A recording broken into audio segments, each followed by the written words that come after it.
Good afternoon, everyone, and welcome to the final session of the ACUR at ANU 2021 conference. My name is Rubai Tessima. I am this year's conference convener and will be introducing our speakers for this session. I'd like to begin by acknowledging the first Australians on whose traditional lands we meet and by paying respect to the elders past and present. As we are in the last session of the conference, I'd like to thank all presenters and participants who have joined this conference from all over the world and have worked in furthering undergraduate research. Over the past 3 days, we've had the opportunity to hear from an amazing group of undergraduate researchers in the student presentation sessions and world-class academics and experts in the panels and workshops from different fields and different contexts. Given this is the first online conference ACUR has hosted, it's been wonderful to see all the active participation and insightful Q&A in all these sessions. We have a special guest for you in this session to give the closing address and announce the winners. It brings me great pleasure to introduce you to Dr. James Brand, who is an award-winning university executive here at the Australian National University, where he serves as the Director of University Experience. Dr. Brand has steered change and transformation projects to modernize the student experience, in particular through redesigned service portals, national benchmarking, and university-wide student well-being and onboarding experiences. In 2016, Dr. Brand led the development of the Charles Stewart Outreach Team, which won the Equity and Opportunity category at the Australian Financial Review Higher Education Awards.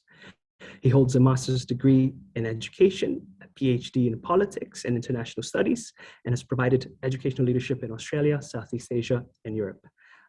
Dr. Brand, the floor is yours. Thanks, Rubai. What an amazing introduction, and it's my great honour to I guess, be one of the last speakers at this year's conference. I'd also obviously like to acknowledge and celebrate the first Australians on whose traditional lands we meet, and also across all our airwaves today. And I pay respect my elders past, present, and future. So I think, Rubai, in the first instance, I just want to congratulate everyone on such an outstanding conference over the last three days. I think we've had upwards of around about 130 undergraduate students participate, wider, including supporters, research supervisors as well. Over 100 peer-reviewed articles, which is absolutely just phenomenal.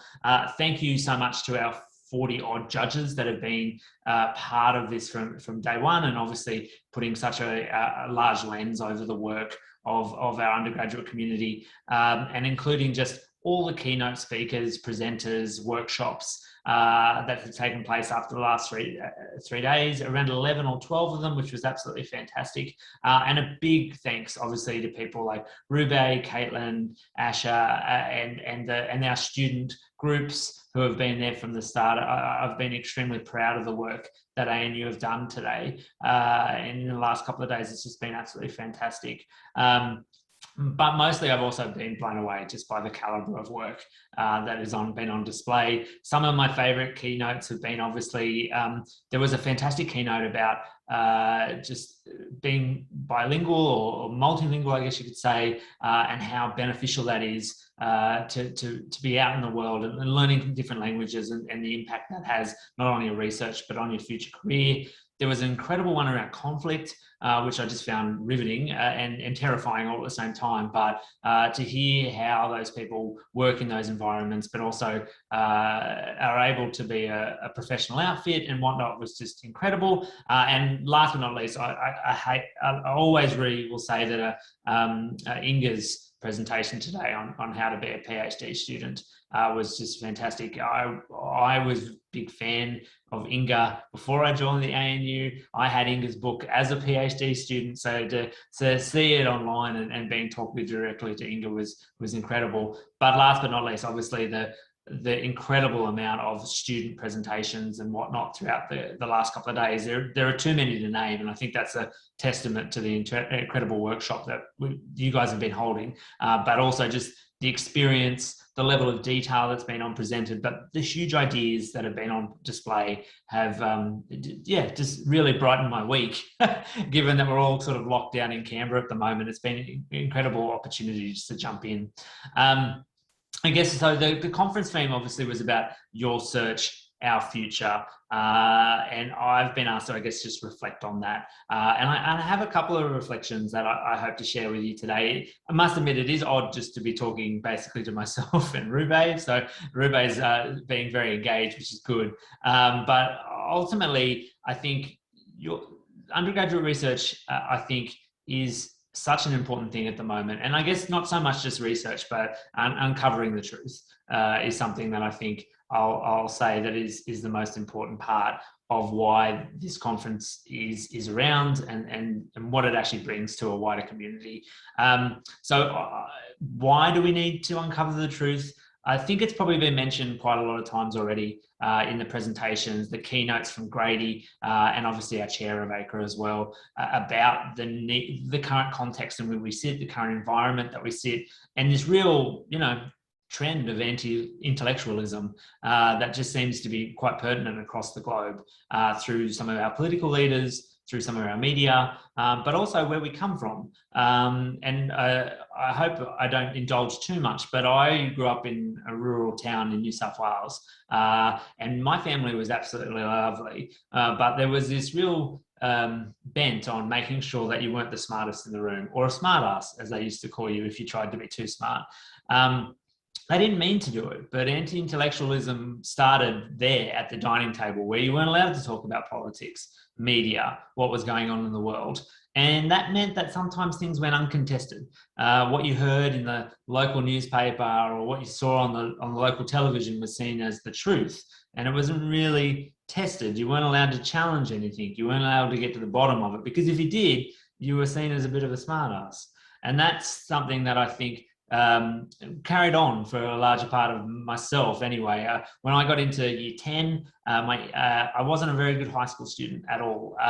And my actual English teacher told me that I probably shouldn't go on to year 12. I should probably just get a job.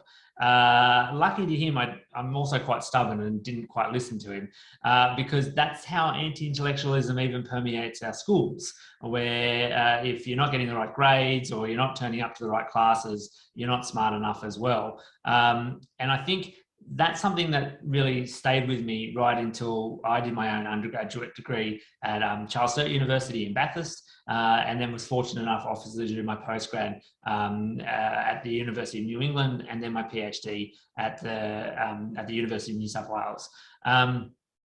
If I didn't challenge anti-intellectualism from the very go, I probably would have just gotten a job in year 10. I probably wouldn't have talked about politics at the table, and I wouldn't have gone on to do the amazing things I've done, and I wouldn't have been able to go on to travel as well and see the world. And I guess that's quite pertinent to this group, because there's a large amount of undergraduate researchers who are going to push into the future, and I want to make sure that you don't give up, because when you shine a spotlight on the truth, it becomes incredibly important. And every day we work on making sure that we can defeat this thing called anti-intellectualism, and how it sort of rests itself not only in our family groups, our contacts where we're back from, but actually even in our schools. And I think that's a vote of confidence in the work that you guys are doing as well.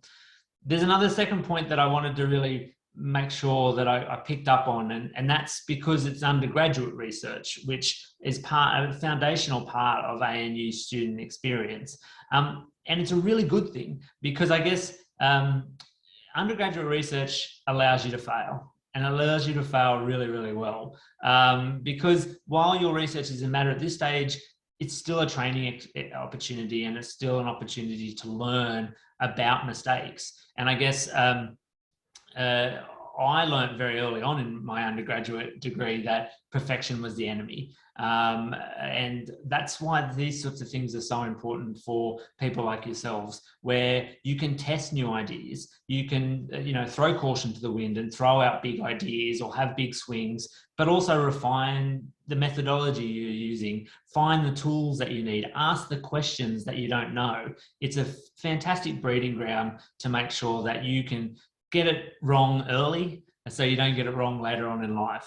And I constantly think of the work that people have been doing and of what I've been reading. Some of them are fantastic. Some of them need a little bit of work. And that's absolutely okay, because ultimately, at the end of the day, undergraduate research is just that. It's about finding yourself through a really difficult space to do well. And I really just want to pass on my awe at the amount of undergraduate researchers who are stepping up to the plate to want to change things for the better, but also want to test themselves as researchers right from the very beginning. And I think you should all be congratulated on that, because as I've been talking to Rube and Caitlin and all the organising groups, just how impressed I am at the work that he's done at that early stages. But just remember that when you come up against a hill, when you come up against a blockage, when you can't quite get your research through, when the funding is not arriving, when your methodology doesn't work, when you can't get the same results twice, that's not a bad thing. That just means you're making progress. And that's the perfect thing about being an undergraduate. So I do congratulate you on that. And I guess the last thing I'd like to probably just reflect on really, and is that there's a great old saying about no man is an island.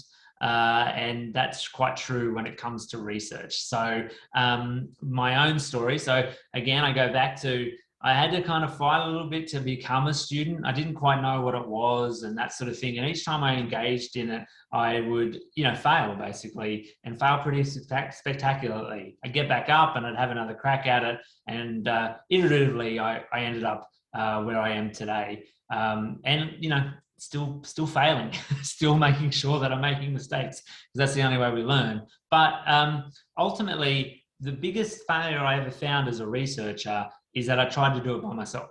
And that's something that I hope I can tell everyone today, that when you are moving into the future, when you're uncovering new ideas, when you're really fighting for the future of truth and what it means, you're not doing it by yourself.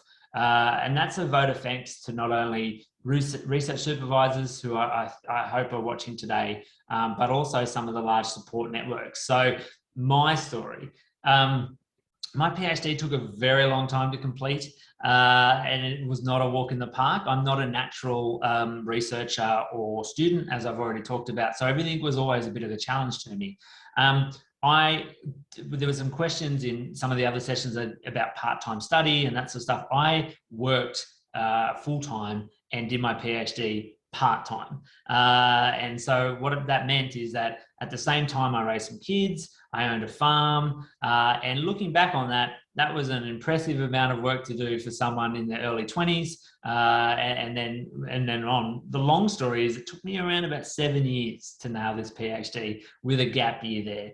And getting close to the end of my 7th year, we were getting basically down to the wire here. And my supervisor, who was absolutely fantastic, her name is Dr. Lindy Edwards at the University of New South Wales.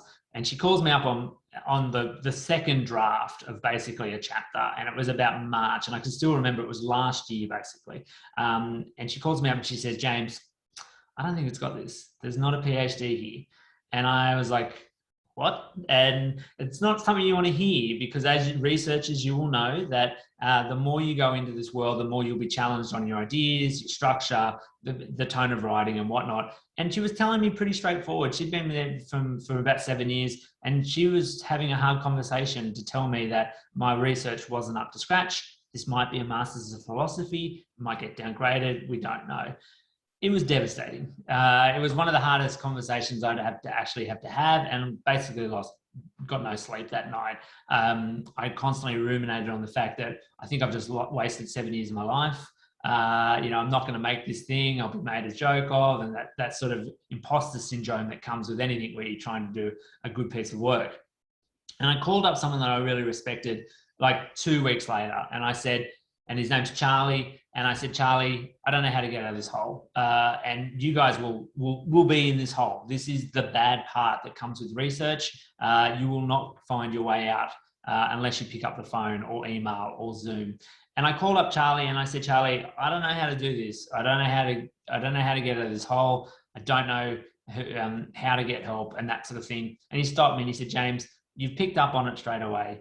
He said, "You don't know how to get help, do you?" And I said, "What do you mean by that?" And he said, "Has anyone read your work?" And I said, "Well, my supervisor's read my work." And he said, "Has anyone else read your work?" And I said, "No." He said, "Why not?" And I said, "Oh, I'm embarrassed to send it to anyone." "Well, okay, you've got a lot of smart people around you. Why don't you ask them for help?" And I said, "Well, I'm not really good for asking for help, Charlie. And he said, I think I know your problem, James. You don't want to do this. You don't want to ask for support. You don't want to reach out and figure this out. You want to kind of do it yourself. And if you keep doing the same thing, you're going to end up failing this PhD. It's the best advice I ever got. He basically told me no man is an island. And that next day, I tapped some amazing people on the shoulder and I started asking for help. I started asking for support. My incredible partner, Cass, basically stood by next to me and started to help me just with basic editing and that sort of thing. I called up some of my really esteemed PhD supervisors, but also some of my old bosses who told me to basically, you're going to have to go offline for a while. You're going to have to maybe not juggle work and study to get it done. And I started listening to their support and ideas. And basically what happened is that within the course of about 4 months, I went from a thesis that was basically going to be downgraded to a thesis that got submitted, right? And this was within the space of about 4 months. I thought, I can't believe I'm going to do this. I can't believe I just handed it in. And we kind of went under the presumption that this research will need to be really fine-tuned after it comes back from the examiners, that it wasn't going to be a pass straight away or anything like that, that we were going to have to work for maybe another 1.5 years. But I'd found this renewed sort of support network because I realized that no man was an island. Anyway, I'll cut to the great news is that it was about November of last year. We'd had a horror year at work, COVID, you know what, and I got this call up from my supervisor, almost in tears to say that my thesis was accepted on the first go with very minor work. So it took me about a couple of weeks to hand it back in. And while that sounds like, a bit of a brag and that sort of thing, it was an 8-year project with tons of failure in it. And the only reason I got it over the line was the incredible people around me who supported me to the end. And so I guess when we're talking about your search or the value of research, what I want you guys to really take home is that what you're doing is going to help kids like me back home in rural Australia, where anti-intellectualism was rife, because I'll be looking at the good work that you guys do and how you influence into the future about uncovering what the truth looks like and whatnot. But at the same time, we'll be watching you all fail and get back up again and go on to do amazing things because you've learned from your mistakes in the past.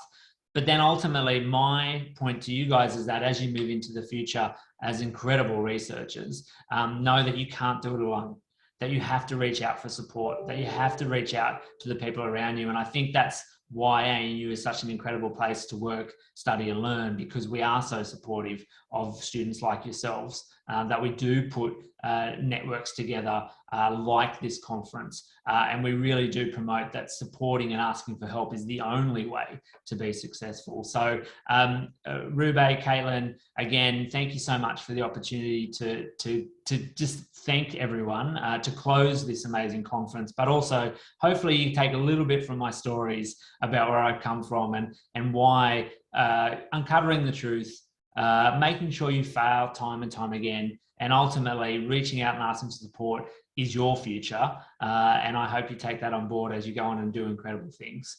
So thank you so much for giving the opportunity to talk, to thank everyone today, and I hope everyone had a great conference. Thank you, Dr. Brand, for your reflection, insights, and advice on the conference theme, Your Search, Our Future, particularly on your journey, challenging and overcoming the anti-intellectualism that permeated where you were raised, allowing you to try new things you would never have, like traveling, like getting a PhD, about overcoming the challenges that come with undergraduate research. There are many, but they are overcome, as you said, and reaffirming to students that they are not by themselves in this journey of life and research. The advice that no man is an island. It's okay if you ask for help. That's what provided you with opportunities, made things easier, opened doors, even if it takes 8 years, and even if you're raising a whole family at the same time. Thank you, James. Before Dr. Rand announces the winners, I would like to invite Caitlin McDonald to extend our thank yous to the various teams and individuals who have made the conference possible. Caitlin is a project officer in the ANU Engagement and Success team and has been the co-lead on the conference. Almost all of you would have had a touch point with her at some point in this entire process in this year. She's also works in other projects and programs across the Australian National University, such as set for mentoring and ANU learning communities and various project management roles. She's been at the heart of the conference with all the 70 sessions, somewhere around there, the 11 panels and keynotes, the 100+ peer reviewers. You all know her. She's the real unsung hero that does not get enough credit for all the work required in organizing a 3-day conference with speakers and students from across 5 continents. Caitlin, please accept my and the entire ANU engagement and success team's sincere gratitude for all the hard work you have done. Your drive, determination, and effort have been exceptional and have resulted in wonderful outcomes for this conference. Congratulations, and I'll hand it over to you to do our thank yous on behalf of us. Thank you very much, Rubai, and thank you, Dr. Brand. It's a privilege to be a part of this team that has brought together this conference. As the project staff, Rubai and I wish to thank Sarah Walker, Manager Engagement and Success, and Ash Dowling, Deputy Manager Student Development, and the broader Engagement and Success team. Thank you, Dr. Brand, for your keen interest in and enthusiastic support of the ACUR at ANU conference. It's a privilege to deliver this conference from within the University Experience portfolio. Thank you to our sponsor, the Australian Bureau of Statistics, and to our supporters, the ANU Gender Institute, and the John Curtin School of Medical Research here at the ANU. It was wonderful to see so many students learn more about the ABS in yesterday's workshop, benefit from the support of the ANU Gender Institute in this morning's Women in Security panel discussion, and soon, the highest scoring female identifying student will win $1,000, thanks to the kind support of the John Curtin School of Medical Research here at the ANU. It has been a pleasure to host the Australasian Conference of Undergraduate Research. And on behalf of the project team, we would like to say thank you to ACUR for the opportunity to support your vision of supporting undergraduate research across the world.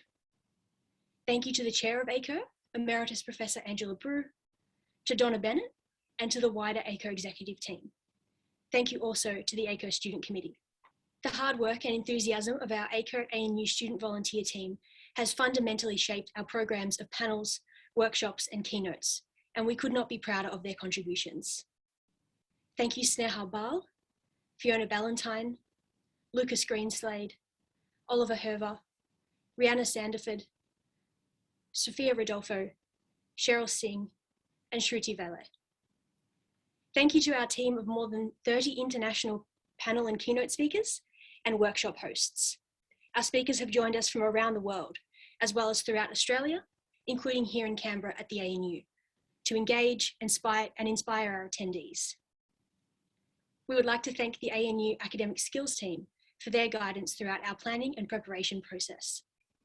Academic Skills has generously assisted us during the peer review process and in delivering pre-conference workshops that many of our attendees benefited from, as well as an in-conference workshop, and assisting with conference judging to support student development at every single stage of this process.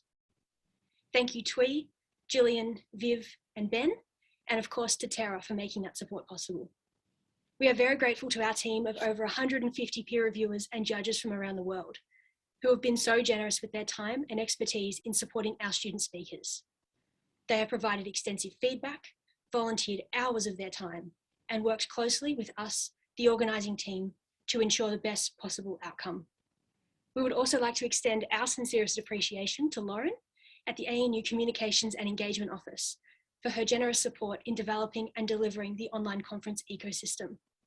Thank you for supporting us in elevating the online conference experience for our attendees over these 3 days.